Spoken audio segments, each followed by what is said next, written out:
नमस्कार. स्वागत आहे नवीन एका ब्लॉगमध्ये. सकाळी सकाळी मी आणि शशी निघालो शशीच्या गाडीवर शिरूरला. शिरूरला थोडंसं काम होतं. आज गाडीला पण काही काम नव्हतं आणि ट्रॅक्टरला पण काम नव्हतं. पाऊस पडल्यामुळे समजे कामं बंदच होती. त्यावेळेस दुपारी आपल्याला थोडं मशीनचं काम होतं. मशीनचा फुटला होता एक ग्लास. तो बसवायला आला होता अमर गुदे. अमर ग्लास अँड वर्क्सचं आपलं शॉप आहे भावाचं शिरूर राजबनला. मग भावाला बोलिवलं. भावानं काच वगैरे सर्व साफ करून घेतली. मला वाटलं आता काम करतो का नाही, की आपण कधी काम करताना बघितलं नव्हतं. पण भावानं खरंच काम एक नंबर करून दिला.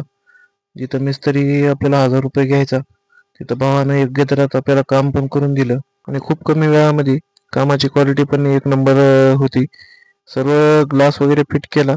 बाहेरून थोडीशी फिनिशिंग राहिली होती. मग म्हणला थोडा वेळ ह्याला सुकू द्या.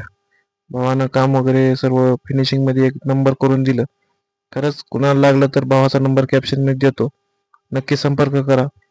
काम वगैरे झाल्यानंतर बाहेरचं थोडंसं फिनिशिंग राहील ते फिनिशिंग वगैरे सर्व कंप्लीट करून घेऊन थोडं जागी जिथं राहिले तिथं त्याला म्हणलं ग्लास निघाला तर पैसे नाही देणार. मग तो म्हणला ग्लास फुटल पण ग्लास निघणार नाही.